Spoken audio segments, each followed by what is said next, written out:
integrity through collective action, success, lessons, and challenges. My name is Claudia Sahnen. I'm the Regional Manager for Africa on the Alliance for Integrity, and I will lead you through today's session. Before we start, 2 quick reminders. First, this session will be recorded, so you can pause or take a second and look at it. And I would like also to remind you about our integrity quiz. It is the last opportunity to participate and to win one of our prizes. You can find the quiz on the starting page. So let's dive in. We have prepared an interesting agenda for you today. We will open with a keynote from Professor Markovic, followed by 4 panel rounds where our speakers will talk about the Compliance Officer 3.0, address the risk management in times of crisis, share their experience on ethical behavior, and exchange on sustainability. Right after, we will have the time for questions and answers. So please post your comments and questions in the chat. We and our panelists will be very happy to exchange. Following the panel rounds and discussions, we will have the pleasure of a keynote from Ms. Julia Lieb. She's a 360-degree virtual reality filmmaker and author who will share some of her experiences with us. And we are looking very much forward to our great Trainer of the Year ceremony, which this year will be moderated by Dr. Tanja Rödinger-Vorwerk. We will close this eventful day with remarks from Susana Friedrich, Director of the Alliance for Integrity. While we wait for all panelists and participants to log in and join, I would like to seize the opportunity to present to you João Ricardo Lagazzi Rodrigues, who is accompanying our sessions as a visual painter, creating wonderful illustrations. So during the session, you will see him drawing on the right side of the screen. We will also share a link in the chat so you can see his work illustrating our opening event as well. And now I would like to present and hand over to Carlis Novikis, who will moderate the following discussions. Carlis is a lawyer for corporate crimes and compliance and founding partner at KMN Advogados. He currently also serves as an independent member of Petrobras Integrity Committee and as a lecturer of compliance and risk management at INSPER São Paulo, FGV Rio de Janeiro, and IDP in Brasilia. And as I already had the pleasure to participate in some of his lectures while working in Brazil, I'm especially looking forward to his exchange. So thank you, Carlis, for joining us. Thank you, Claudia, and thank you everyone for having me in this event. It's a great pleasure to be part and to support Alliance for Integrity initiatives. And well, I have a pretty, I believe, easy job today. That is just anticipate the names and somehow moderate those amazing professionals that are presenting for us today, their opinions about Compliance 3.0 and how to recover better and with integrity after or during this crisis even, yeah? And just a quick collaboration from my part here. I believe that one of the main important things that we must keep in our minds is that the truth, it's not only related to the facts and the data, but also with the context of that in the whole world. This is like Hegel's truth, yeah? The truth is the context. And with that, I want to share with you, not a mind view, just something that makes sense for me, is that we are now living in a very interesting world, yeah? That previously we called like a VUCA world, yeah, something volatile, uncertain, complex, and ambiguous. And now I invite you to a new concept, maybe for this new world, evolved with technology and all these problems and innovations that we are facing. And for that, I will call the name of the bunny world, and not anymore VUCA world. Yeah, and bunny stands for something that is brittle and what requires capacity and resilience for everyone and from the companies. Yeah, VA stands for anxiety, and this asks for empathy and probably mindfulness, focus on the biggest problems. Yeah, the N stands for non-linearity, and this calls for context and adaptivity from all the leaders and all the persons that are living nowadays. And the I stands for incomprehensibly. We live in an incomprehensible world, but not necessarily that we cannot understand, but probably because of the amount of data and information that we receive. And this demands capacity for transparency and intuition to select the best data and look for those data into a context so we can take the best from them that would lead us to the best decisions.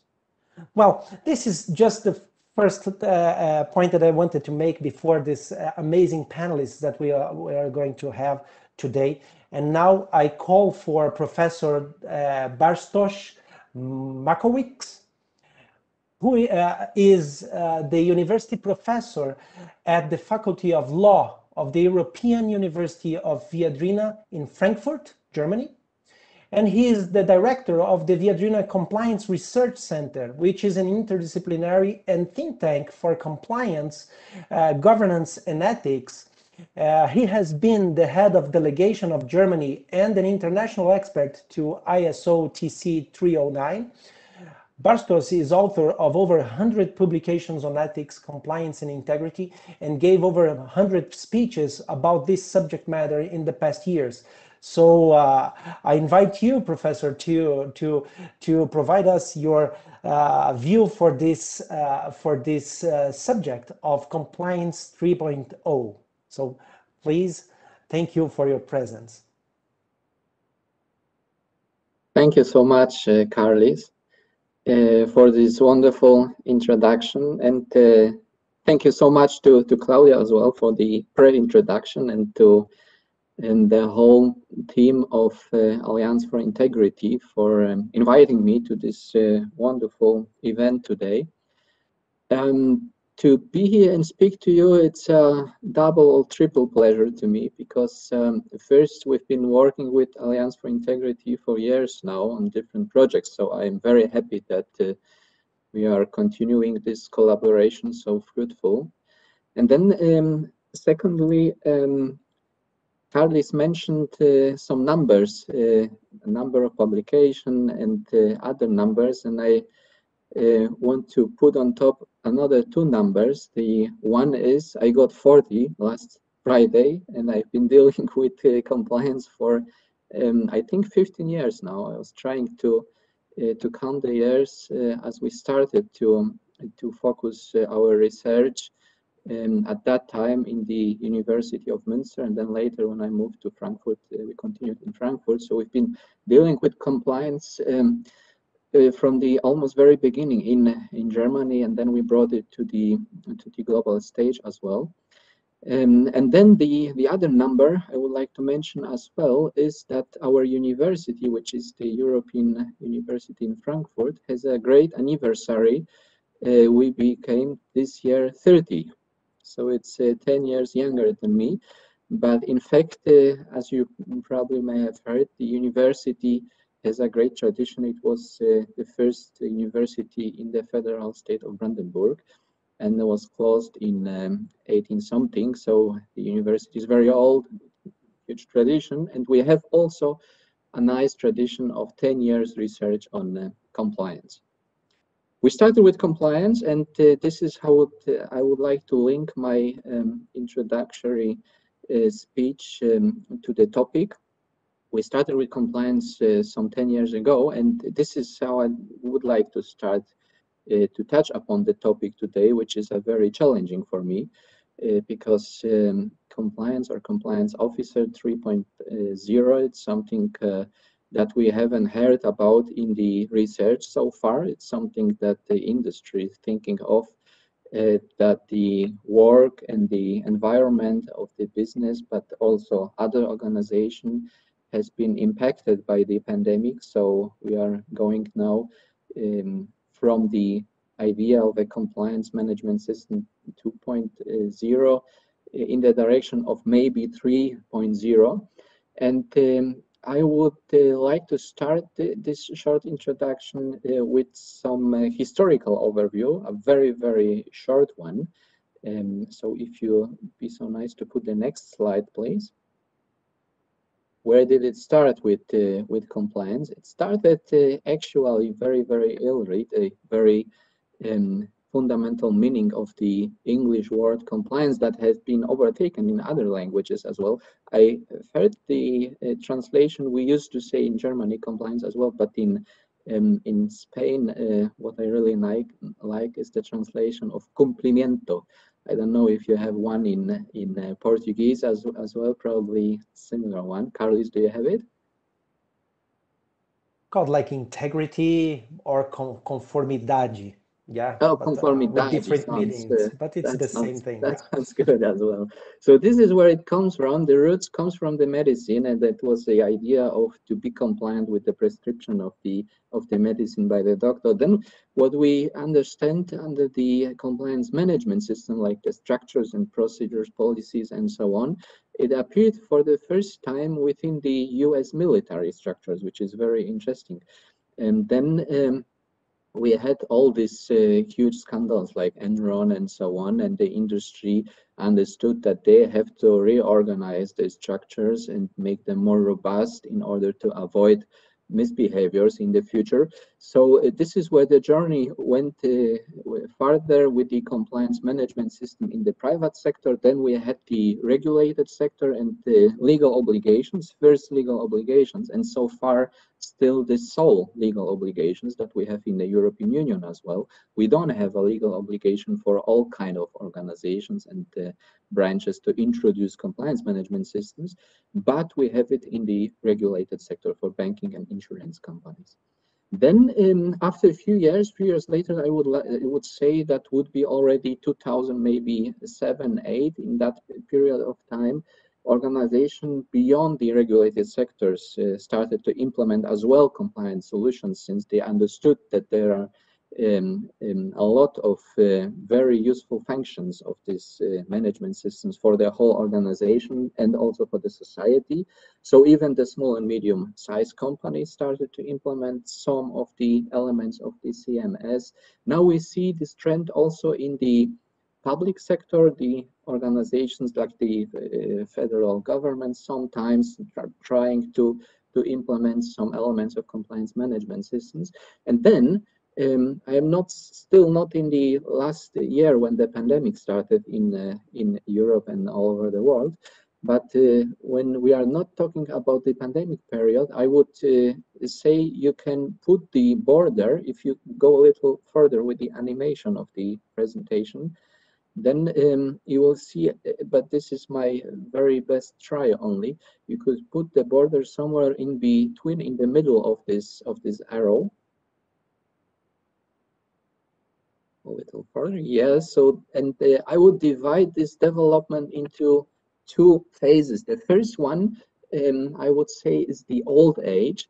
Old doesn't mean that this is something bad, but that was the beginning. The old age, which is the meaning of compliance, is a legal compliance, so compliance structures in a very narrow sense. And nowadays, the development is going to the direction which I would say, I would call it a new age, as a compliance management system, which is in the meanwhile a crucial part of a good governance structures and integrated within other management systems. So we have a correlation between the compliance management system and other like quality management system. And what is very interesting, what appeared in the last, I would say, maybe 4 or 5 years, is the concept of integrity management, where the relationship between integrity management and compliance management, on the other hand, is still a subject of some scientific discussions, but not only the scientific discussions. I've talked, for example, lately with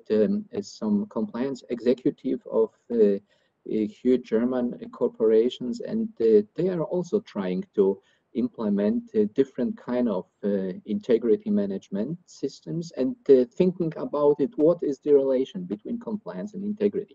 I will try to touch upon that point a little bit also.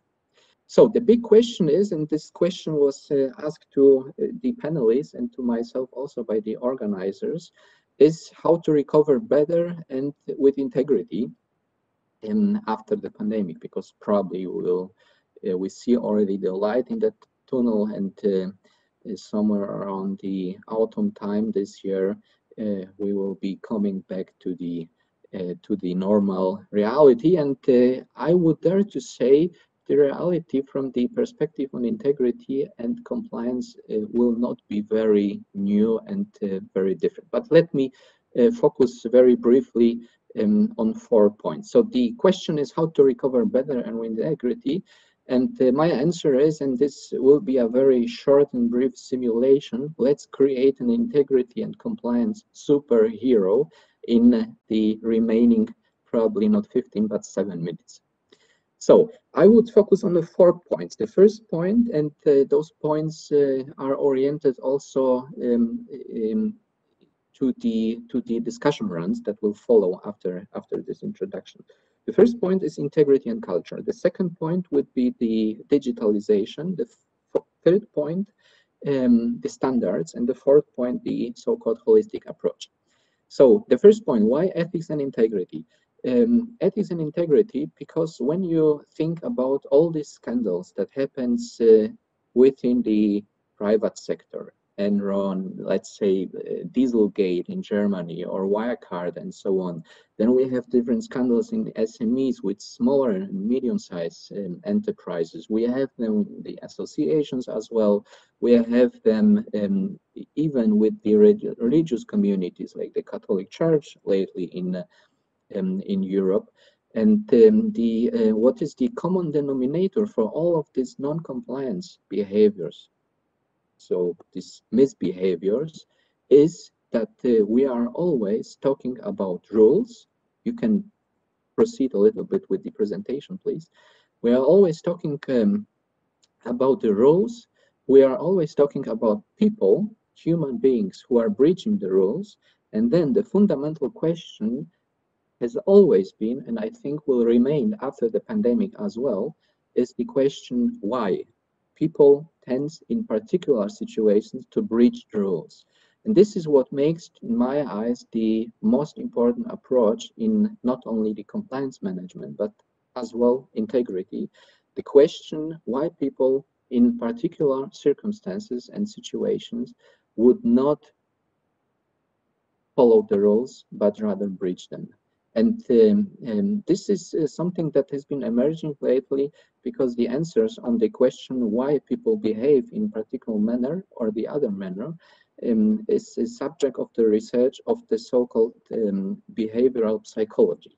So you probably have heard about the new trend in the some articles and so on about the so-called behavioral compliance. They are trying to find out why people, what are the motivators, people that they behave, that they breach rules and so on.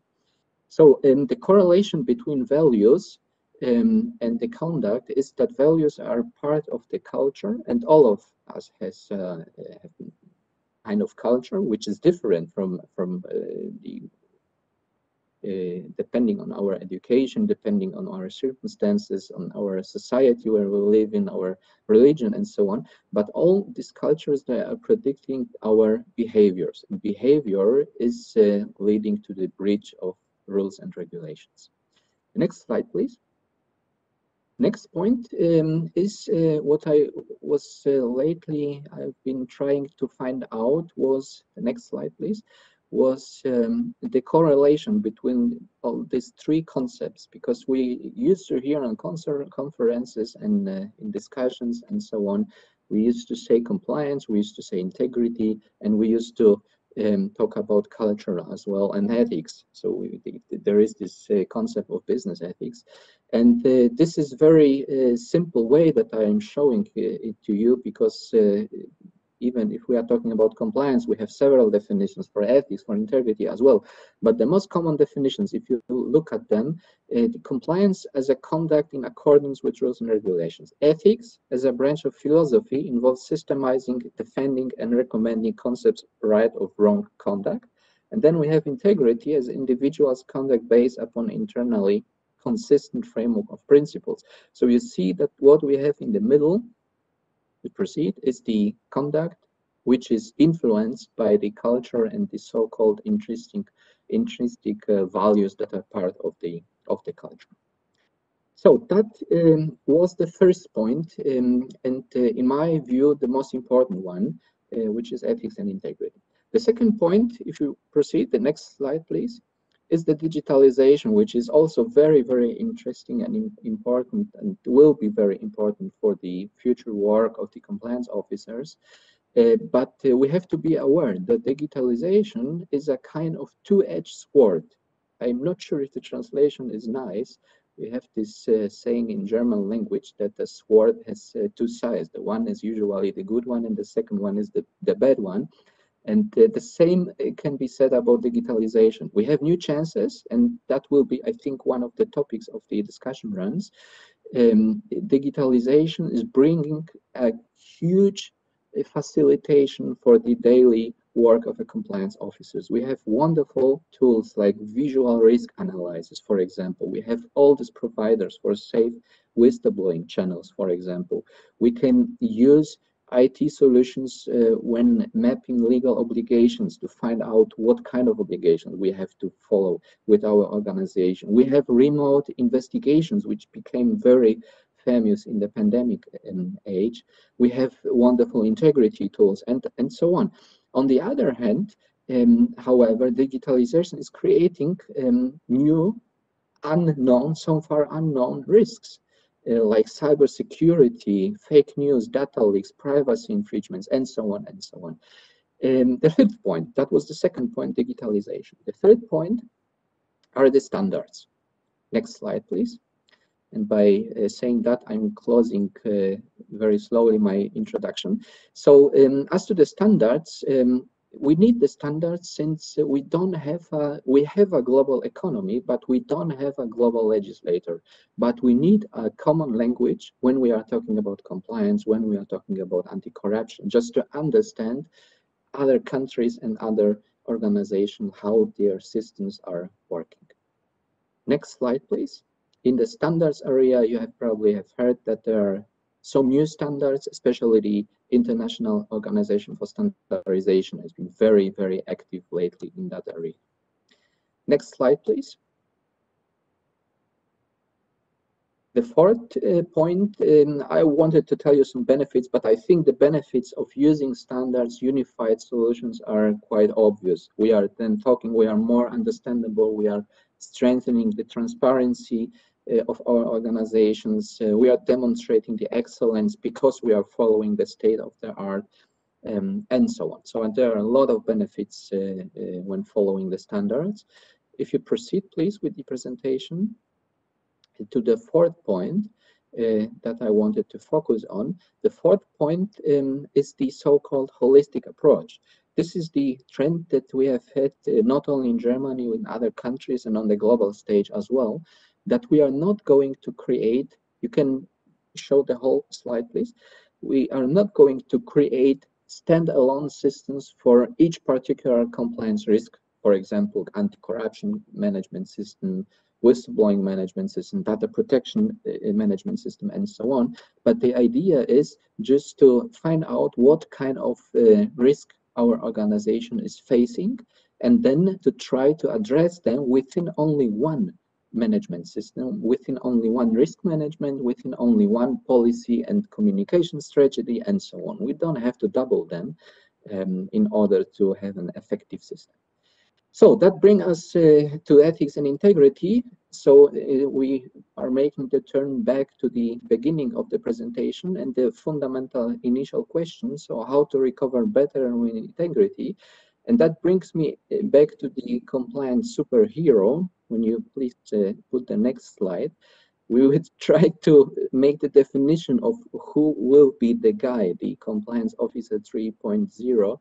So that will be a cultural guy, a digital oriented, standards aware, a holistic, and just a new normal person. So this is my idea in a short introduction and summary of the recent developments of the concepts of integrity, ethics, and compliance. Thank you very much for your attention.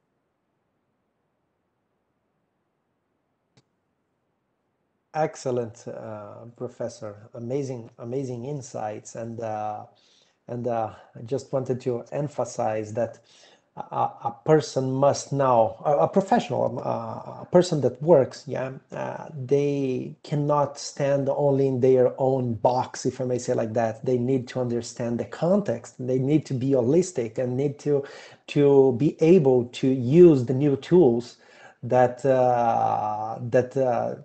today we have available through technology. So thank you very much, Professor, with this great presentation. Maybe we can leave the questions for later. So we can have all the content from the theory and what you perceived in your researches and your evaluation and analysis of the world with the next panelists' standpoint as well. So I'm going to move on here to talk, to invite actually our next speaker. That is Maria Barbara Marcen Abascal. Barbara Marcen is a corporate and compliance lawyer with more than 20 years of experience in mainly highly regulated companies and markets. And she focused in a multidisciplinary approach. And I believe that she is holistically aligned probably with your perspective. Professor. So Maria, thank you for accepting the invitation from Alliance. And I pass the word to you with a guiding question here. In this uncertain world that we live today, how compliance officers can maintain their key functions and keep track with trending tendencies such as digitalization, as Professor already pointed out as an important topic, data protection, human rights, and financial crimes. So thank you, Maria, and the word is with you. Also, thank you very much for the invitation. I'm very happy to be here. And exactly as you mentioned, my perspective is so aligned with the perspective of the professor. When I was like hearing at him, I was like, oh, we're like putting together like the same perspective and the same perspective of integrity. So I was very happy to listen to the presentation. So exactly, when we talk about compliance 3.0, next, I always think about evolution. So this is something very important that we have to focus and take like 2 minutes, because when we're like talking about compliance 1.2 and 1.3, I'm sorry, it's that we came from another compliance. And when we make that recap in our mind, we can understand that we have been evolving in the past years. So it's not like one day we came and there's reality in which we says we're in compliance 3.0 and this is the new tendencies. We have been walking the path all together very well. All the people that we are aligned in integrity, that we are aligned in compliance and in ethics, and that is the result that nowadays we have. So next, as Carl presented to me, I'm Barbara Marcen. I'm from Mexico, and I'm very happy to be here and share new perspective in this amazing event. Next, and I would like to share this perspective. When I talk about evolution, it always happened to me, and maybe that also happened to some of you, that I make a correlation with technology. Evolution of life, evolution of technology. So if you can make next so that we can have the whole slide, that could be amazing. Thank you.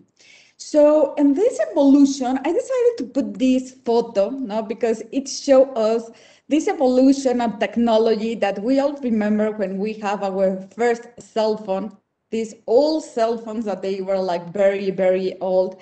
And now we are in this new technology that is the 5D technology. So we have like a past, a present, and a future. And one is correlated with the compliance 1.0, the present with the 2, and the future or the imminent future that we as a generation, we are opening the compliance 3.0. And when I say we are opening, this is amazing. And I in sharing this with a lot of friends, I'm very happy to be facing this stage of life because we can have like 3 different perspectives, all the ones that we are living in this era. One that is very clear in the past, one in the present, and one in an imminent future that is coming with a lot of technology, robotic, digitalizations. And we are part of this change. And that is the amazing part of being all together, creating a new historical moment. And with these 3 stages, I would like to share like the important part that it happened in each of them and how we are going to be facing like the question that Carl's raised to us in this future about technology, about anti-laundering, and all the new risk and the compliance perspective. So next, in the first compliance, that is the compliance 0.1, is like a very important moment in the history. It takes us from the 1983 to the 2008. It's a huge period of time in which we are like ending the Cold War. So we came out from a very specific moment in the history. And in all those years, what happened? We started like making a new evolution process in humanity. Like a lot of things focus on the science. No, we have like all these genetic new things coming in the laboratories. We have like an expansion of all these situations in the cartels that take us to have like new regulations. It was the huge opening of internet in which we start like using internet in our home, in our job, in the day-to-day. And also we have the case of the Enron case, one of the most specific cases in compliance, or the one that opened to a new era of anti-corruption, a new revolution with the traffic of influence. So the compliance 1.21 opened a new reality of new situation. And that new reality of the compliance 1.1 take us to the second reality next, that is the compliance 2.0. And what happened in this stage? In 2019, from 2009 to 2019, in the opening of the pandemic. And what we find that new revolutions, but not only in specific countries. We started like having revolution, and there in the slide in the middle, you can see that we have revolutions in relation with anti-corruption, anti-laundering, data privacy because of the internet that we have in the compliance 1.1. And at the end of this era, we started like focusing on the human rights, diversity, inclusions, wellness, sustainability. So it was like a huge era that we as a generation, we have been closing in the last 1 or 2 years. And one of the most important things, and also the professor was mentioning that, is the implementation, new processes.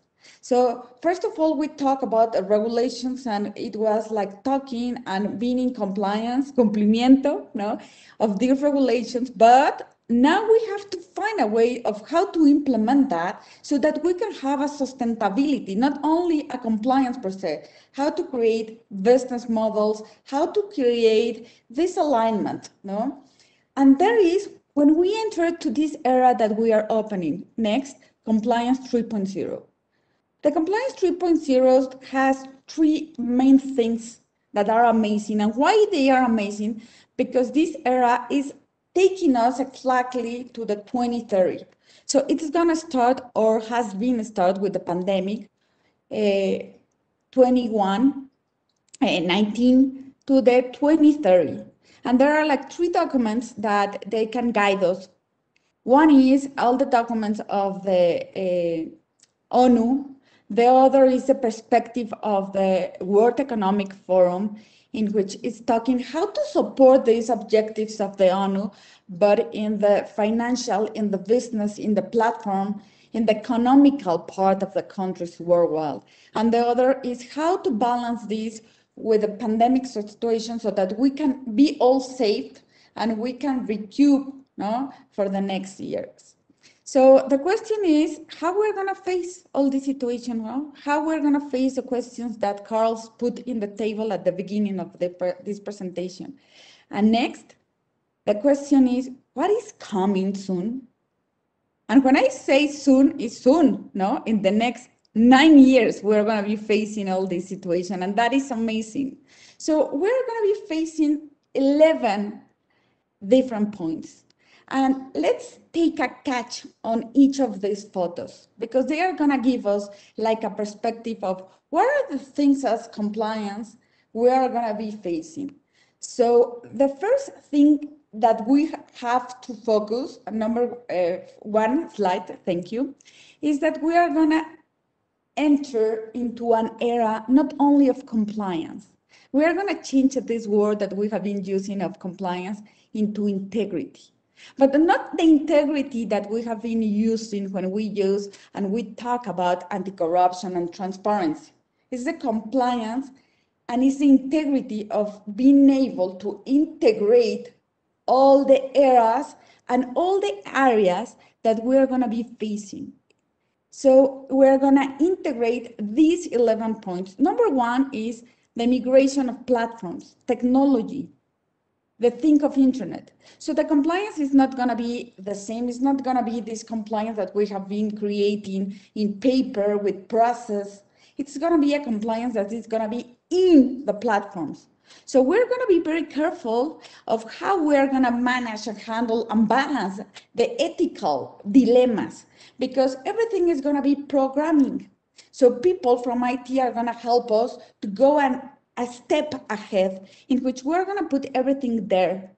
So we're going to be careful how to make the programmation of all these platforms, of all this connectivity and interconnection, because once we have that, it's going to give another kind of vision of sustainability, that it's going to come from digitalization, as the professor also mentioned in his presentation. Number two, that think of internet is going to take us to another reality, the reality of artificial intelligence, a new compliance. Because when we talk about an artificial intelligence, we can talk about different phases. We know that we are facing the part of the quantum artificial. So at the end, the computing is going to be able to make conclusions and resolution ahead of what we put in the first stage of the think of internet. So we have to be very careful how to put like all the elements of the integrity, how we're going to put the ethics, the responsibility. When we talk about responsibility, it's a social responsibility, but the professional responsibility, how we're going to imprint the human rights, how we're going to be putting the compliance of all the regulations so that when we came into time, this artificial computing or quantum computing, they can think in a correct way in favor of who? Of business and in favor of human beings. That is the most important part that we have to face for the future. Number three, something that we have been living and watching is the robotic. But that robotic is going to increase and increase, not only in the manufacture process, it's going to be in the operational, in the healthy, in the advanced, in the genetic, in the vaccines. So we have to be careful how we're going to measure, how we're going to face all the responsibility that we are going to be having for the future. Who is going to be the responsible?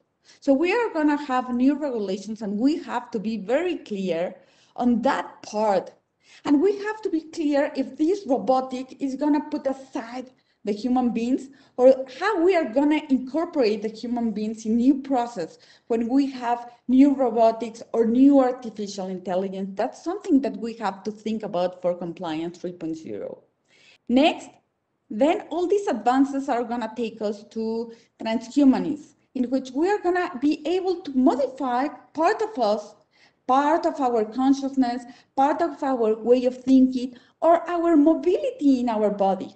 So we have to be careful that we are going to have like a new society, an integration, an amazing integration of a lot of elements that we have to be able to combine all of them and to balance so that we can have a balance and equilibrium between all these elements. Next, and talking about financials, we have been facing for the last 10, 15 years the entering of a new financial system, the blockchain, in which we have been regulating the blockchain in a centralized, decentralized, and in the past year, we have been watching a lot of new regulation in relation with this.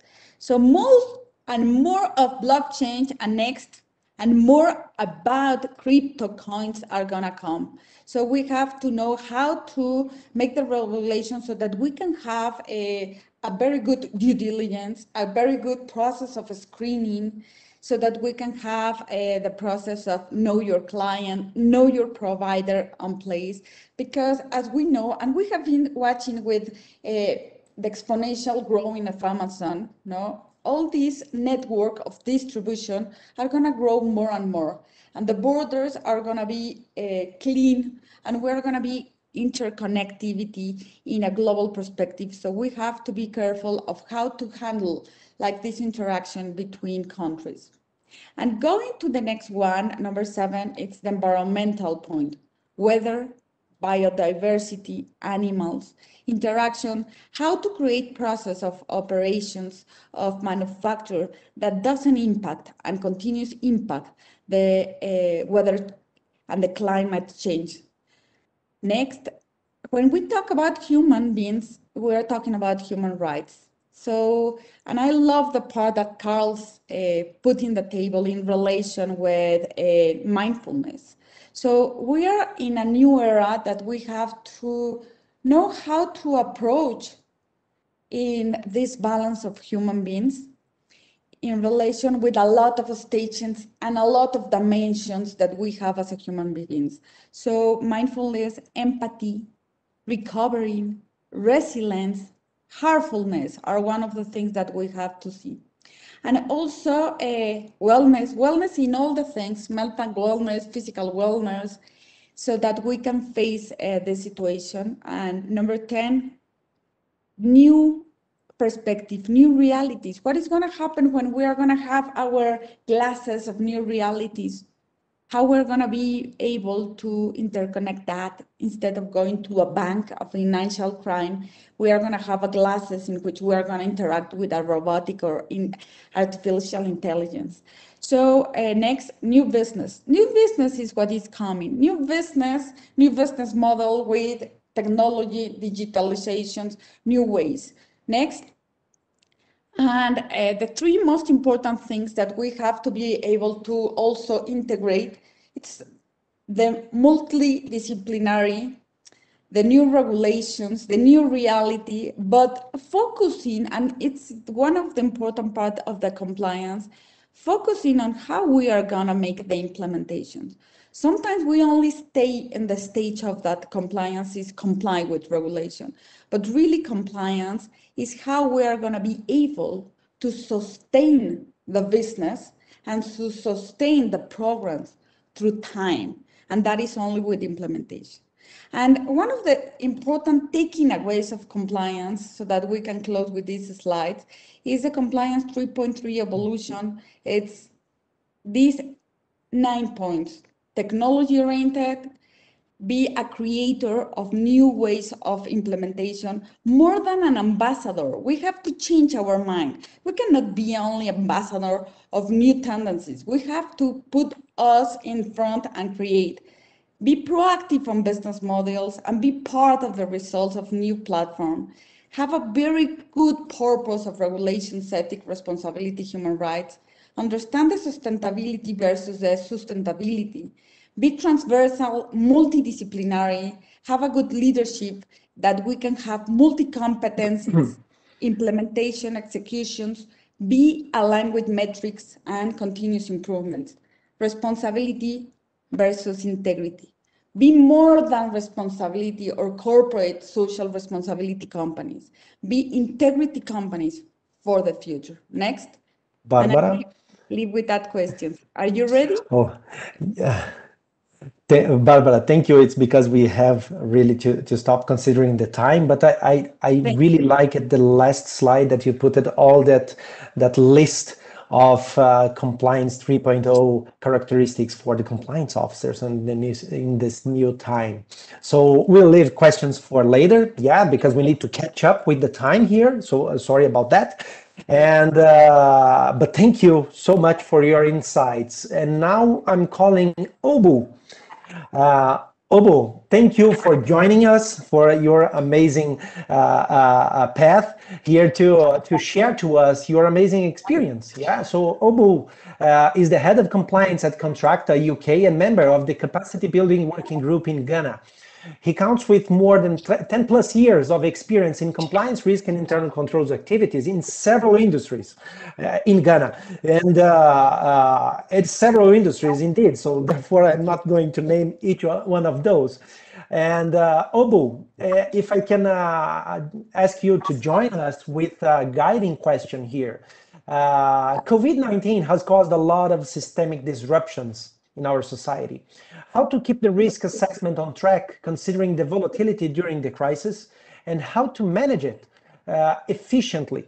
And about efficiency, I'm asking for all the panelists now, so forth, to reduce a bit of the time so we can complete the agenda respecting the global time. So Obu, thank you a lot for your participation. The word is with you. Yeah, thank you, Carlos, and thank you, Alliance for Integrity. Bearing in mind time, I'll try as much as possible to be snappy. Indeed, the novel coronavirus pandemic has caused crisis, which came abruptly into the world. This meant that we were faced with a crisis that organizations and the world at all had to look at their processes and systems to adjust in a very strict manner to new ways of working or mitigations that would be able to reduce the impact of the crisis. And so how do we make sure that we track risk assessment during this volatility in crisis? Three key things for me. The first one has to do with putting people first. The second one is speed of intervention and prudent overreaction. And then the third one would be transparency and doing the right thing at all times. When I say putting people first, it means that during volatility or pandemic periods or in crisis like this, there is the need for us to have a blend of crisis and continuity principles in our risk assessment. And by doing so, the focus of all processes and activities in our risk assessment methodologies, scenarios must be focused on safety of people and ensuring that lives are safeguarded irrespective of the cost. The second point here had to do with speed of intervention, because we need to be swift in reacting to the risks that it was emerging and that we were seeing. But at the same time, we did not understand the true nature of that risk. And therefore, it was important for us not to underestimate or try to keep the risk ratings normal. There was the need for us to overblown risk ratings and assessment to heighten the mitigation effort and resources. And then as we understood the risk, the nature of the pandemic, we went into de-escalation of the risk ratings because we had a better understanding. For example, we saw lockdowns across the whole world, which was like an overblown proportion. Within the shortest possible time, we just realized that the whole world cannot be on lockdown forever. And so how do we ease these restrictions? We were able to do that because we understood the risks and the pandemic better and the dynamics it was presenting. And so we went into vaccine development and stuff like that across the world. Now, the third point, which we need to focus on, had to do with transparency, because immediately there is swift interventions. What it means is that people would pursue speed and controls will be relaxed in the pursuit of these mitigations. that creates opportunity for fraud, for bribery, for corruption, and all other forms of ill activities to happen within the process. And so in risk assessment methodologies, firms needed to reinforce ethics and transparency and monitor, make sure they are monitoring the activities that were happening closely to ensure that resources were focused on the pandemic and not on personal gains. And we've seen across the world in recent times that there have been places, for example, in Ghana, we had some medical staff that were selling items, PPEs that were bought by government to fight the pandemic. And so situations like this, it means that definitely people would want to take advantage of if controls are lax. And so in the risk assessment, in making sure risk assessment is kept on track, we needed to make sure that transparency was also involved in the mitigation processes, just to make sure that the identified risk and the mitigations were being done in a way that impact a reduction of the crisis on people. Now, the second point, that the second question about this had to do with how do we manage this efficiently, making sure we are using the best resources we have to get the best result. And so on this, I also have just 3 points to talk about. And the first one had to do with balance the risks with opportunities the pandemic presents. And the second point would be to leverage on pandemic learnings and then accelerate continuity, business continuity embedding through resilient building. What do I mean by these 3 points? The first one, balance risks with opportunities. We need to ensure that opportunities in the pandemic are harnessed to reduce the impact of the crisis through adequate risk assessment and mitigations. And so, for example, what opportunities are available? We have seen telcos soaring very high in terms of firm values. We have seen online businesses like Zoom and others soar very high in terms of firm value. But to businesses, the introduction of extensive home offices means that there is some form of reduction in the cost of heating and electricity. To individuals, reduction in cost of transport to work because of home office, it's some form of savings. And so we would be able to take advantage of these opportunities as we fight the pandemic. The second point has to do with the experiences we have acquired, the knowledge and skill we have gained during this pandemic provides us a historical setting which would aid us in projecting, when we are using our digital systems, will aid us in projecting our key risk indicators, early warning signs, and assessment methods and control systems to better prepare and prioritize risk management for the future. And in events that we are to deal with crisis or pandemic like this, what we are going through now provides the historical basis to make sure that we are able to deal with the risk in a very efficient manner. The last point has to do with the influx of coronavirus had resulted in what I always call global activation of business continuity plans. And we have seen that there has been significant disruption resulting from the pandemic. And because of this presents what we call business survival risk to a lot of business. Organizations that survive the pandemic are those organizations that have built resilience, which have flexibility to be stretched, to be twisted, to be compressed, and still they will be able to bounce back without breaking.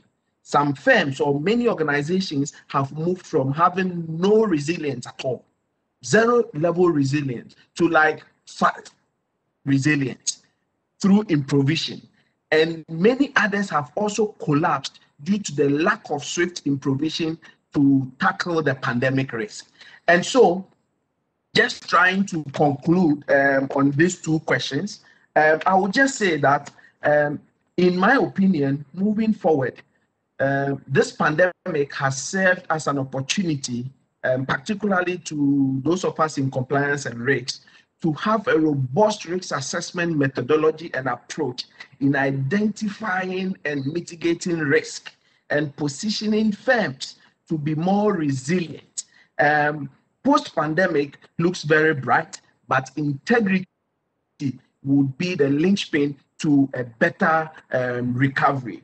And through that, we would also need to ensure that there is a stronger convergence of our normal risk management systems and processes with business continuity to make sure that firms would build solid resilience through rehearsals, through scenario planning, and other forms of training so that we are well prepared for the next pandemic, if any.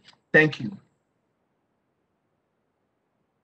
Perfect, Obu. Thank you a lot for those insights. And again, I believe that holistic, it's the name. Yeah, you need to pay attention for more than only just one topic, and transparency and putting people first. I believe it's the center of it, the core of it.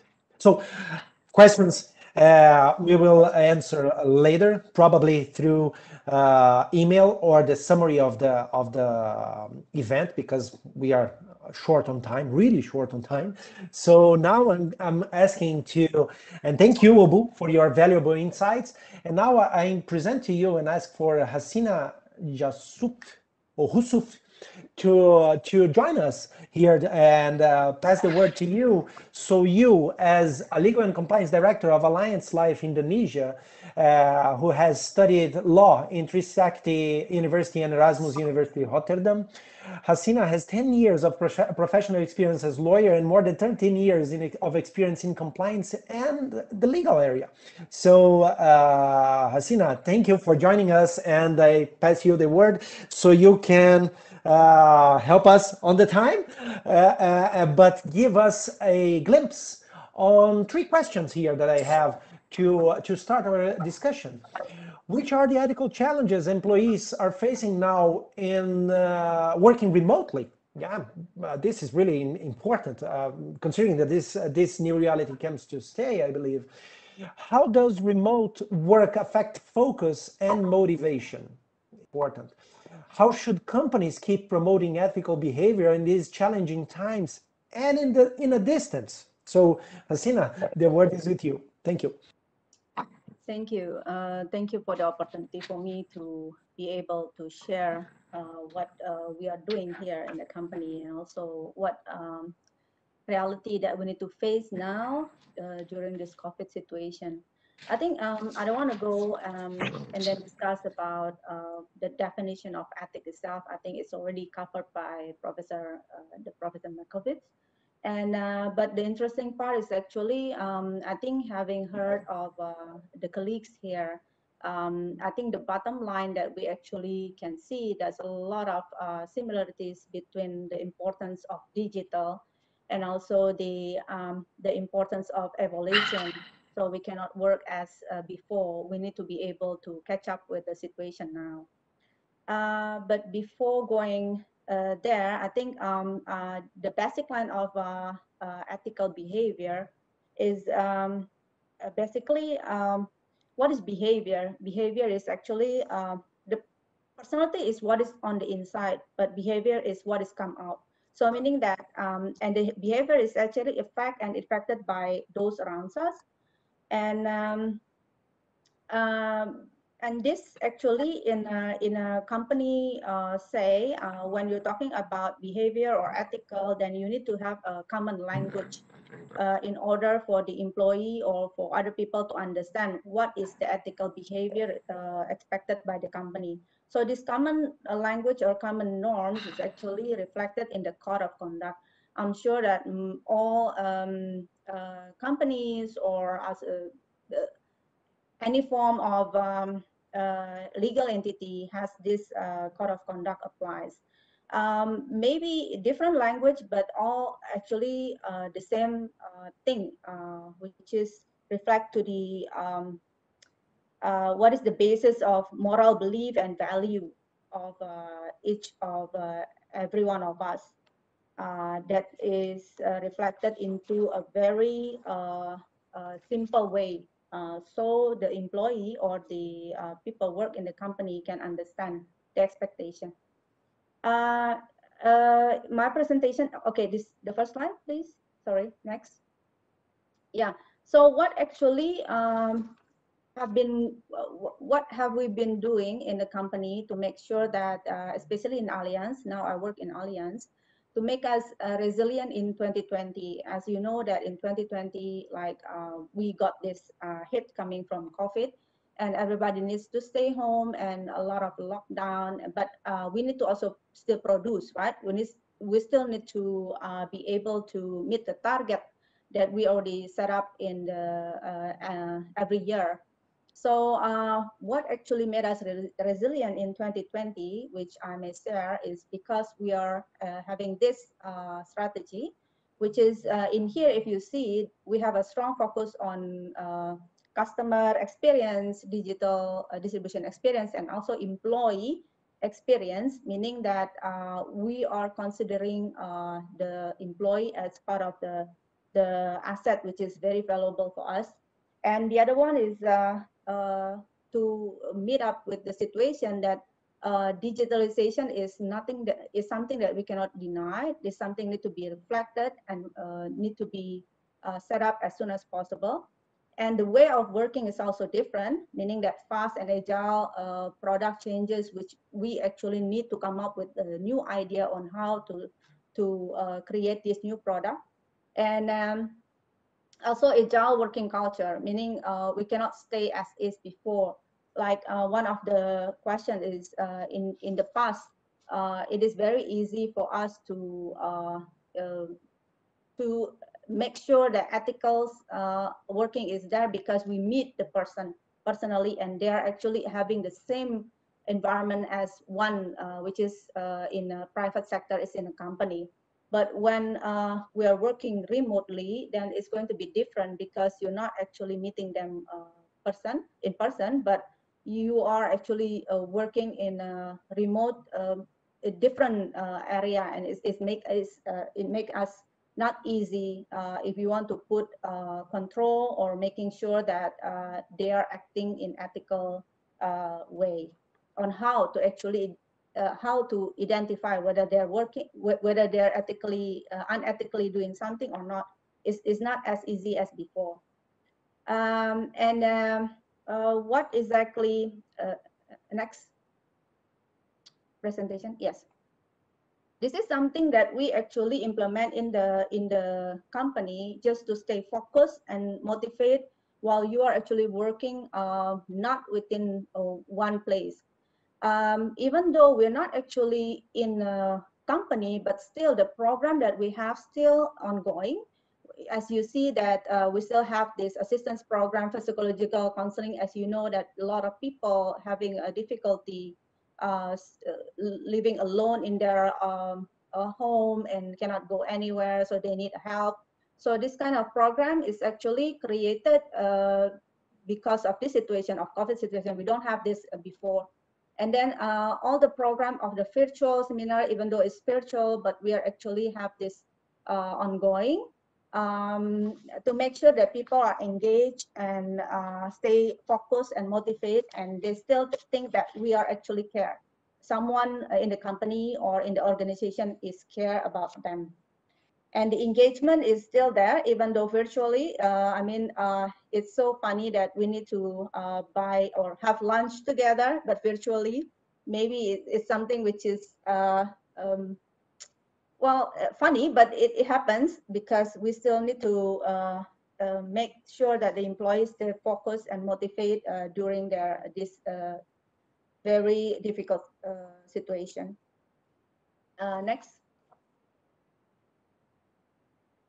Okay, this is something actually coming from top management to make sure that some of the programs with involving the family also, and they're actually going down and making sure that we still have a lot of engagement to the employee to make sure that they can still doing their job very well.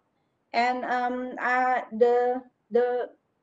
I think the important part, which is coming from professor, I guess, or from other colleagues, is basically how to become this compliance hero, which is we're thinking that way also, because we cannot actually work alone as a compliance. I think everybody's in the company or in the organization are compliance officer. It's not because there's a department there, the meaning all actually in charge under that department, but all are actually compliance officer.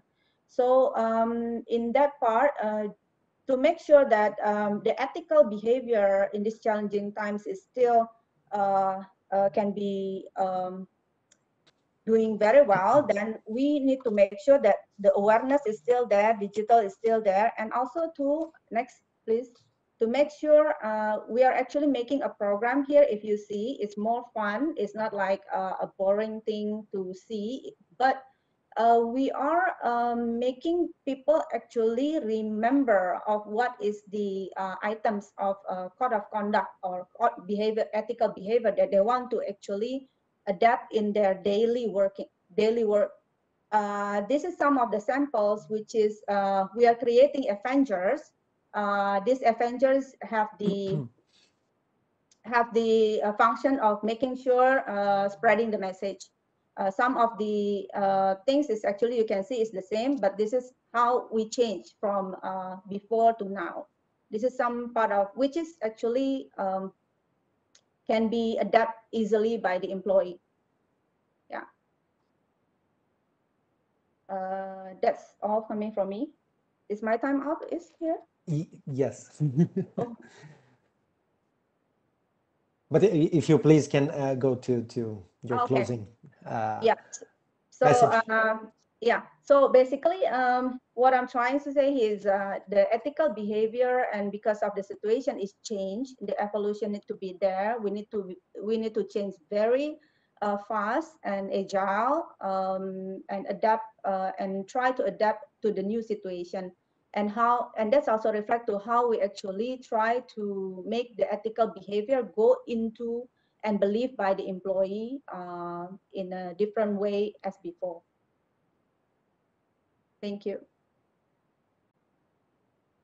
Amazing work that you are performing in Alliance, and it speaks in the same points that I believe that everyone has spoke so far. Yeah, be holistic, putting people first, transparency, and take care of the people actually. And this means also following procedures, yeah, and the values. So thank you, Hasina, for your valuable contribution here and inputs. And thank you also for helping us with the time here and questions later. Let me continue with our agenda here with Flavio Fuertes. Yeah, Flavio, it's an executive director at the United Nations Global Compact in Argentina and private sector specialist at the United Nations Development Program in Argentina as well. He has 15 plus years of experience in corporate social responsibility and sustainable development. And Flavio, thank you so much for being here with us. And I ask you to present your standpoint for these topics, and putting a question here for you. The aim of a sustainable compliance program is to improve the risk profile of organizations to be efficient and effective in their function. Yeah, okay. But with the current rate of dynamism in the compliance field, as we saw with the previous presenters here, panelists, can any compliance program be truly effective?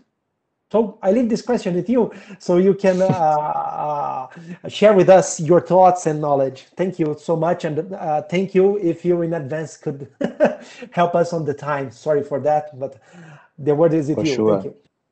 For sure, no problem, Carlos. Thank you very much for this opportunity and the invitation from Alliance for Integrity to be here. First of all, let me just only to offer my respect to the family and friends of Professor Hans Kuhn, who has recently passed.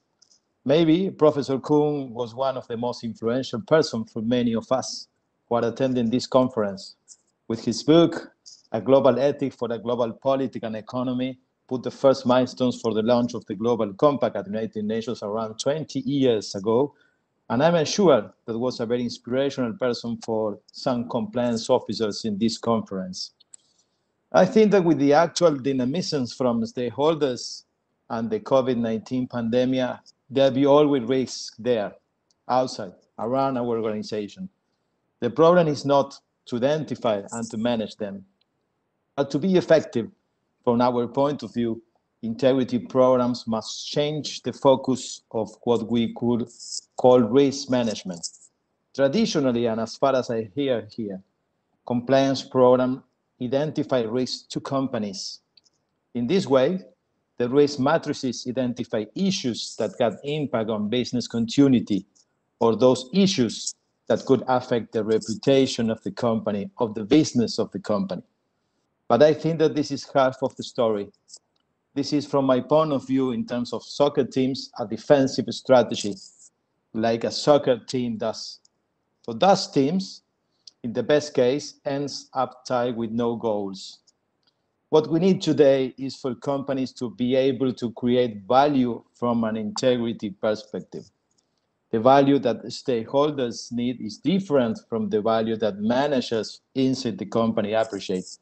And it is totally different from the value that consumers appreciate and needs for. The compliance programs must then be able to incorporate the look and the evaluation, the needs and the expectations from stakeholders into the risk management matrix. What kind of transparency do investors demand? What kind of transparency do the markets where I want to trade require from me? What kind of information does my community demands from me where I do business? Only by incorporating the input from all the stakeholders will the company be able to identify those risks that not only put in crisis or question the business continuity, but also those that are critical for them. So companies, from my point of view, should be able to integrate what we call the materiality matrix, which incorporates the material issues that are identified as key by our stakeholders, the most influential at least them, with the traditional risk matrix made from the compliance officer teams. Only this way will companies be able to identify human rights issues, social issues, environmental issues as part of an integrity agenda. So to end my first point, instead of which kind of risk our organization are facing, the fundamental question today is what kind of risks our organizations are creating for our stakeholders. We should not accept create more risks for the most vulnerable and poor populations, for our children, for our young generations, and for our permanent in-crisis planet. Thank you, Carles. Thank you so much, Flavio, for your thoughts. And one thing here that really is important, you said community. And this leads for me like a stakeholder capitalism or something that leads to context and leads us back again to Hegel. The truth is in the context. So thank you for this amazing standpoint, and thank you for sharing that with us. And thank you again for the time. And so sorry for that. And I also would like to seize the opportunity to thank Carles for his really great moderation previously. And I also would like to thank all our panelists for this fruitful debate that we had right now. And before we go on with our next panel and our next meeting, we have prepared a very short video to share with you with some impressions from all the supporters and members of our work. So let's have a quick look at that as well. The corona pandemic creates a fertile ground for corruption to flourish. The impact of corruption goes far beyond the financial damages because it is undermining the trust and the credibility in our societies and in the political systems. Korruption ist widerlich. Sie verhindert fairen Wettbewerb, freien Handel, Wachstum und Innovation. Más que nunca debemos asegurar la integridad para que las cuentas sean claras y el dinero llegue a destino. Luchar en contra de la corrupción es asegurar la vigencia de los derechos humanos. Collective Actions sind ein sehr wirkungsvolles Instrument der Korruptionsprävention. You know, as the world recovers from the coronavirus pandemic, countries need to strengthen their anti-corruption regimes by bringing their national legal frameworks in line with the United Nations Convention Against Corruption. Los valores de la integridad, compromiso y transparencia guían siempre nuestras actuaciones en desarrollo de nuestros principios de negocio responsable.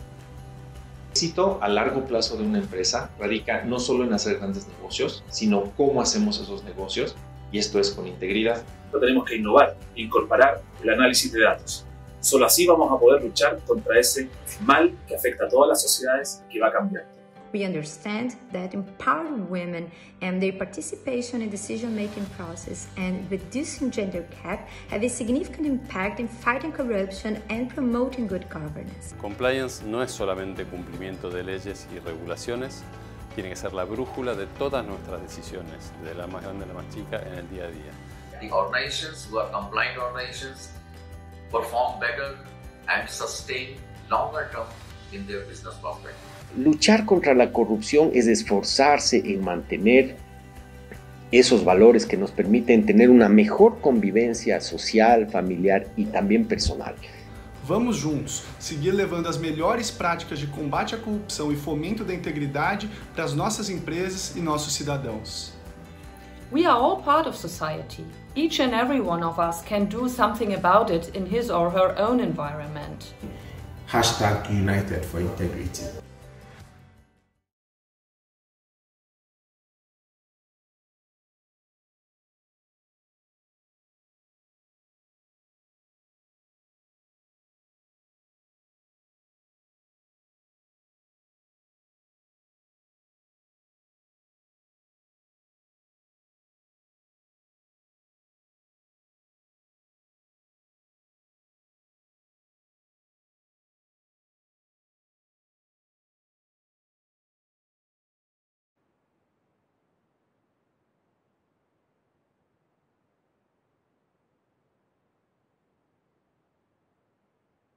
Now we are back.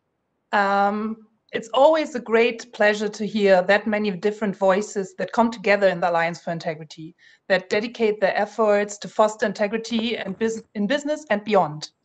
And now I would like to introduce to you Dr. Tanja Rödiger-Vorwerk. She's the Deputy Director General at the Federal Ministry for Economic Cooperation and Development, BMZ. There she leads the Directorate Private Sector, Trade, Employment and Digital Technologies. Thank you, Dr. Vorwerk, for leading us through this next part, the Alliance for Integrity's Trainers of the Year. Thank you. Thank you for the invitation, and I'm really appreciate to be with you this afternoon. Hello to everybody, ladies and gentlemen. As Parliamentary State Secretary Bartlett said in his introduction to this 4th Global Conference of the Alliance for Integrity, corruption fills divisions and inequality in society. It undermines confidence in institutions and distorts free competition. To achieve the goal of the 2030 Agenda for Sustainable Development, we have to fight corruption and we have to foster integrity and the rule of law. There's no single solution to solve this complex challenge. Instead, we have to pursue a variety of complementary measures. The anti-corruption efforts of the German corporations are holistic and multifaceted.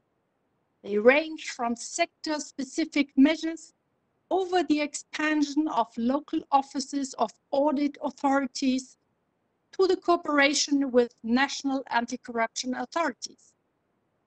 A key approach of German cooperation is actually to promote multi-stakeholder partnerships and cooperation with the private sector. Private companies shape working, production and consumption conditions, and they affect social and cultural contexts. So there's no doubt that the Sustainable Development Goals cannot be achieved without the private sector. This is especially true for the fight against corruption. With this Alliance for Integrity, we are supporting a multi-stakeholder initiative bringing all actors to the same table with one common objective. The objective is to create solution-oriented, practical approaches to prevent corruption. And in the past few years, this initiative has grown enormously.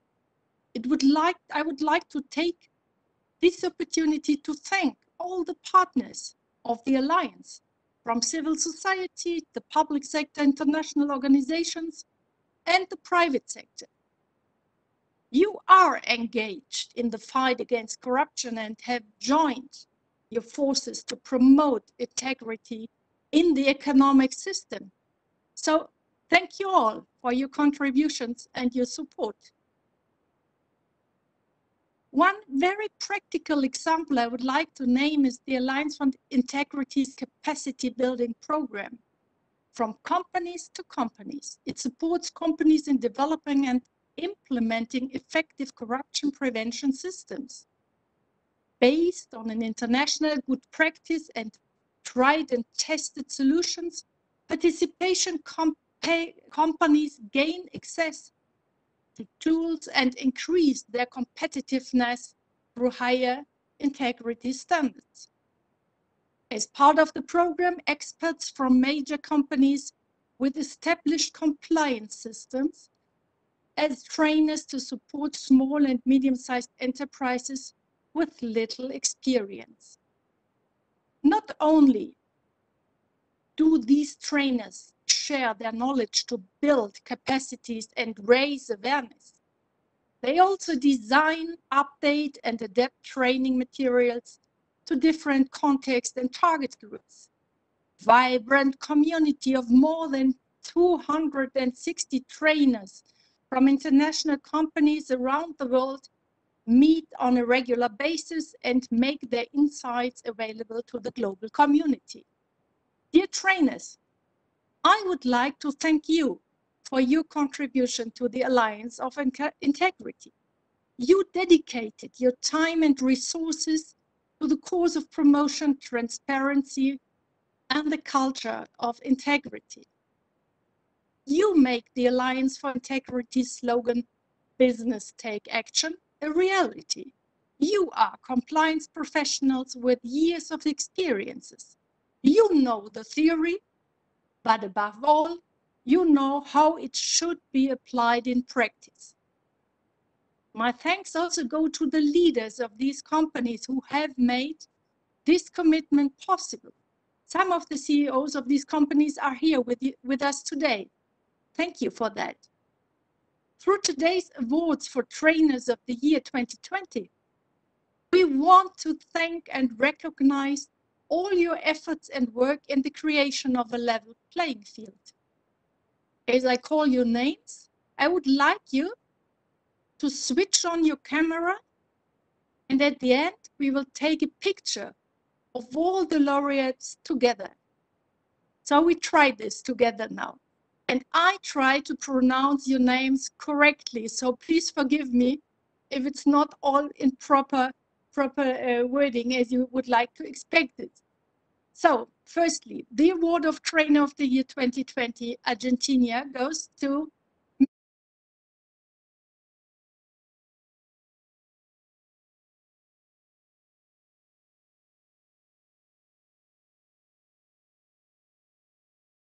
Brazil goes to Mrs. Michelle Carella, Senior Legal Counsel and Country Compliance Coordinator at DHL.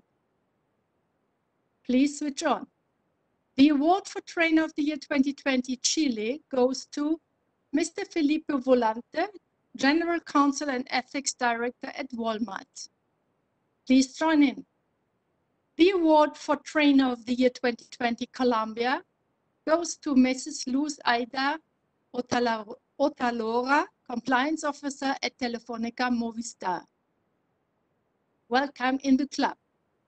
The award for Trainer of the Year 2020 Ecuador goes to Mr. Christian Troya, Legal and Ethics Risk and Compliance Manager at Novartis.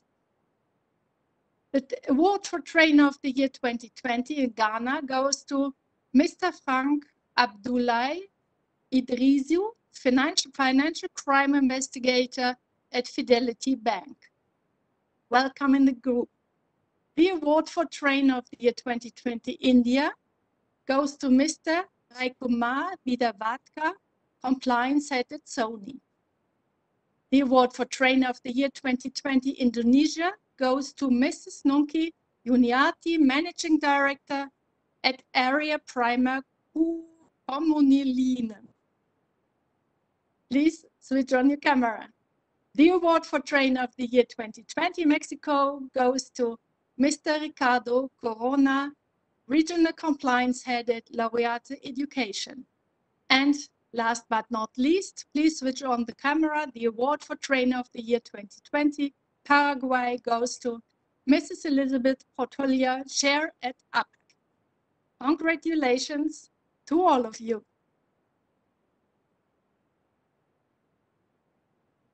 Thank you so much, Dr. Vorwerk.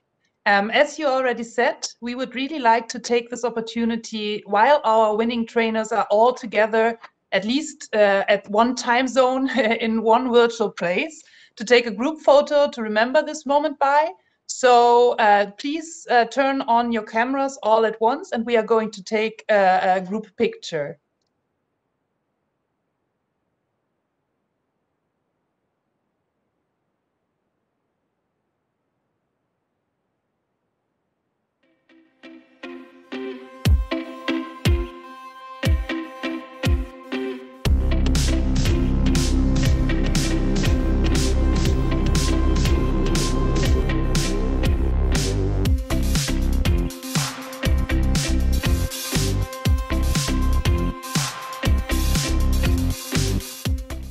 So that was a brief moment for us to actually find a way to stay all together at the moment.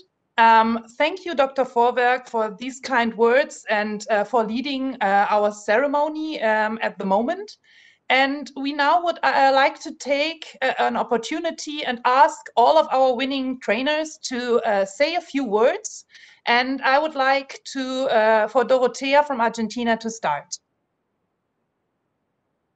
Hello, everybody. I hope you can hear me now. So I'm very grateful for this recognition, and I would like to use only 1 minute to thank AFIN and also to thank my employee, Becca Varela, who supports me and gives me the freedom and the time to offer the trainings. And I also want to thank all the other trainers, because I learned a lot from the colleagues and from the trainings itself too. And I'm thinking also that DEPE from company to company should be also a start to create stronger initiatives. When we started in 2013 from the beginning, it was even difficult to talk about corruption.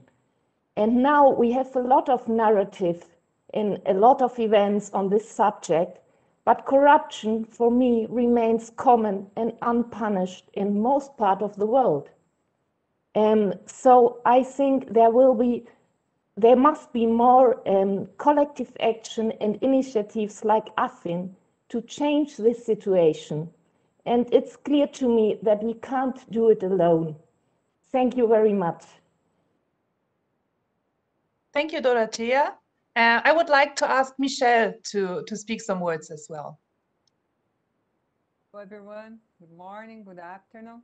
So I would like to thank you the opportunity to be part of this incredible team of coaches who disseminate the good, the correct, and the ethical through the world, and dedicated this recognition, these awards to my mother, my inspiration as person, as a profession, as an ethicist, my strength to continue contributing to be a better world and a better society. So from heaven, she must be very proud. So thank you so much, and continue to be the best that we know to do. Thank you so much.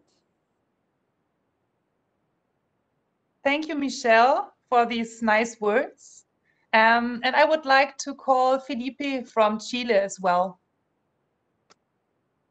Thank you very much. Hello, everybody. I want to thank from Chile for this recognition. I'm really proud of participating in this beautiful initiative, spreading integrity in our society and in small and medium businesses and beyond. And at the same time, for participating with an amazing group of trainers. So I'm very proud and thank you very much. Thank you, Felipe. And I would like to call now Luz from Colombia to also speak some words.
Thank you. Hi, everyone. For me, really is an honor to be part of this great program in Ecuador, in this case, in which I have been the opportunity to learn a lot from all of you. And my experience, I'm very curious in order to support the another programs in my country, in another country it is possible, and for the well-doing in our country. Yeah. Thank you very much for this opportunity, and thank you to all of you. Thank you so much for these kind words. I now would like to call Frank from Ghana to also speak to us.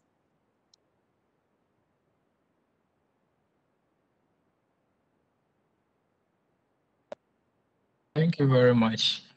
I think Alliance for Integrity, the most important thing about Alliance for Integrity is the collective action to fight corruption. The collective action to fight corruption, and also the fact that you have individuals coming from diverse backgrounds who have interests and specialties in compliance and the need to fight corruption. My particular interest has to do with Alliance for Integrity's interest in aligning itself with the 10th principle of the Global Compact, which is to fight corruption. And as an anti-corruption professional, I'm always ever ready to share so that institutional controls will be improved to reduce fraud. Thank you very much. Thank you so much, Frank, for these kind words. Ash Kumar from India, could you please also tell us a little bit? Thank you, Alliance for Integrity, for this recognition. I'm very thankful to Alliance for Integrity India and all my trainer colleagues. I want to talk about in 1 minute. I have been fortunate to associate myself as a trainer with Alliance for Integrity. It has given me opportunity to share my knowledge with the people or industries who need it most. Within my company, I am responsible for the compliance program and have been spreading the virtues of compliance in the company. Our company's compliance program requires periodical, comprehensive anti-bribery training I had the opportunity of providing anti-bribery and code of conduct training to more than 1,000 employees in more than 35 sessions of classroom setting.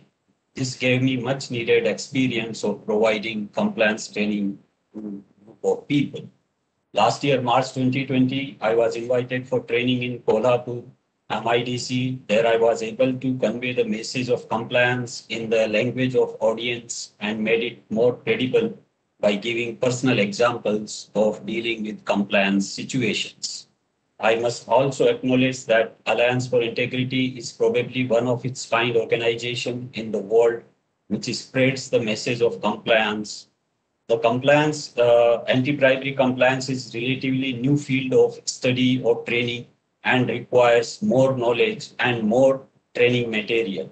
This subject will definitely going to grow in coming years and we will face more challenges in coming years. And it would also require more trainers and propagators in the years to come. And I'm sure Alliance for Integrity will not only face the onslaught of the challenges, but would grow by leaps and bounds. Thank you once again, Alliance for Integrity. Thank you so much. Now I would like to ask Nunki from Indonesia to also say some words. Thank you, Claudia. I would like to say thank you very much to Alliance for Integrity, who brings this program to Indonesia and got a great impact for business sector here. And we are getting strong to influence the actions together. And then it might be tough, but now we are not alone. Once again, thank you for your support. Thank you so much. And Ricardo from Mexico, what do you want to tell us? Thank you so much for the recognition. I'm really thankful and humble for receiving it. I just wanted to take a moment to reflect that we're living in really, really tough times. And it's in times like this when our values are put up into test the most. So for me, this is a reminder that we need to continue to deliver a message. We need to keep nurturing this network, this really nice network that has allowed me to meet unbelievably talented professionals, colleagues, friends, like-minded individuals. So I hope it grows bigger every day. And also thank you so much to everyone in Alliance for Integrity in Latin America, Carol, Amanda, Marco, Kevin, Angel, everyone. They're really an amazing team. Thank you so much. Thank you, Ricardo, for these kind words. And last but not least, I would like to ask Elizabeth from Paraguay to also speak some words, and she is also going to have the possibility to see or to read it in English. So.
dedication, for sharing your expertise.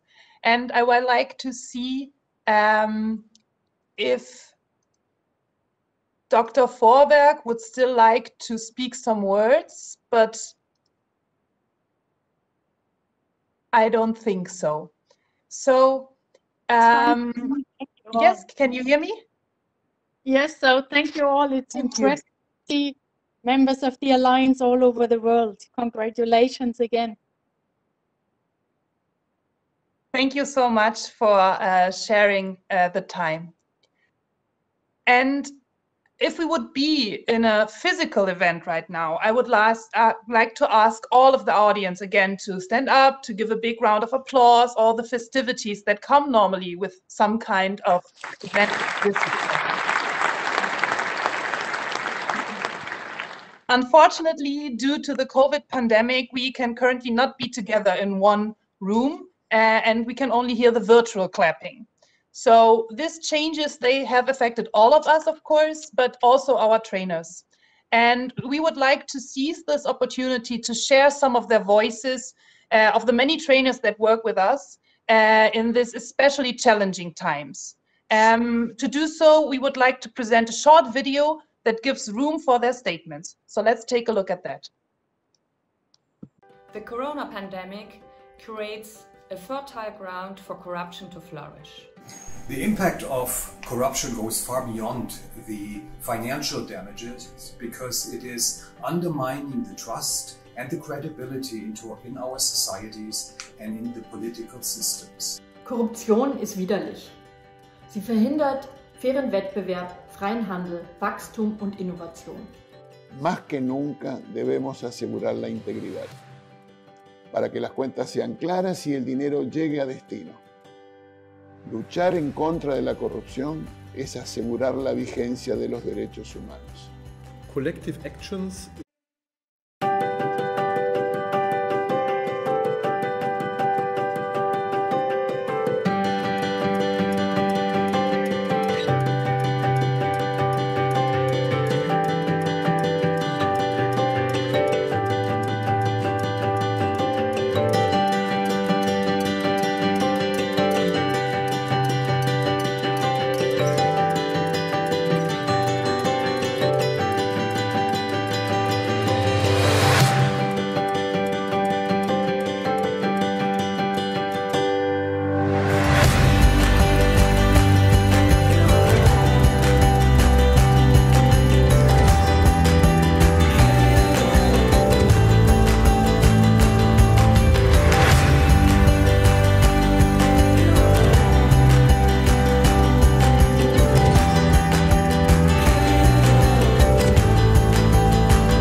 As we are getting to the end of this wonderful session, I would really like to introduce to you Ms. Susanne Friedrich, the Director of Alliance for Integrity, for some closing remarks. Hello, Susanne.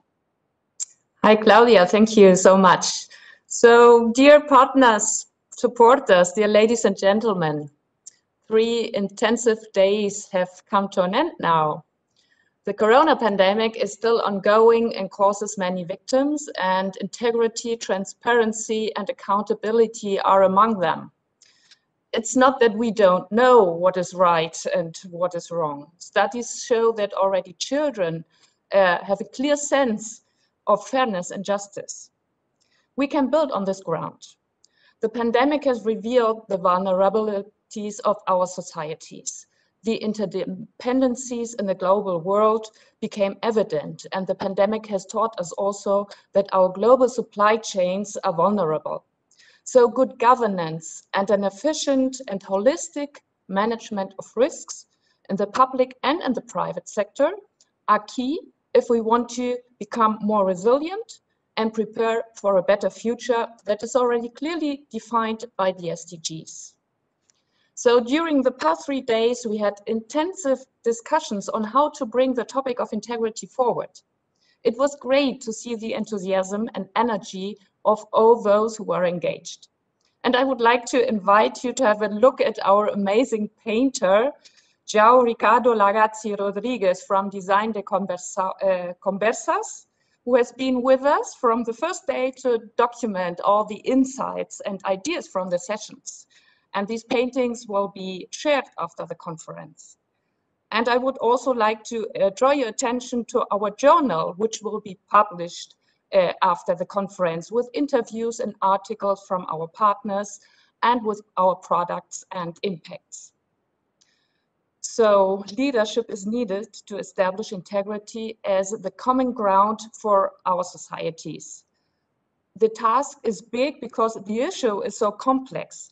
That means that we need to ask questions, look for intersectionalities, connect the dots, work from different perspectives, and co-create the tools that are needed to make concrete changes on the personal level and in the organizations, and create the right incentives on the system level. I would like to thank all participants for their contributions. I'm delighted to see how the network of the Alliance for Integrity has been growing over the years, connecting professionals from all over the world, sharing generously their learnings and co-creating tools and methods that help us to build capacity on integrity and compliance. Many thanks to our great panelists and presenters for sharing their insights, to our moderators for animating the discussions, and to our participants for their contributions in the chat and on the platform.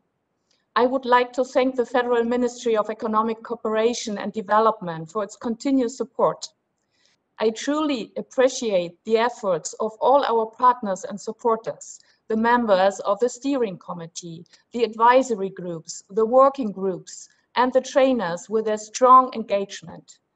Each day the work takes us closer to our vision of being the global game changer for enhancing business integrity through multi-stakeholder collaboration. Here you can see the power of collective action. So I would also like to thank my colleagues from GIZ to support us. And last but not least, I would like to thank my amazing team of the Alliance for Integrity, and I will name them all: Carolina, Marco, Amanda, Sima, Gideon, Ariadne, Angel, Viola, Claudia, Elena, Zeynep, Faiza, Fernando, Kevin, Christiana, Gabriela, our interns for their great support to this conference. You cannot imagine how fulfilling it is to work with these persons. Thank you also to our technicians who supported us behind the scenes. Integrity is an ongoing effort, so listen to our playlist to get in the mood. We have a lot of work to do. Thank you.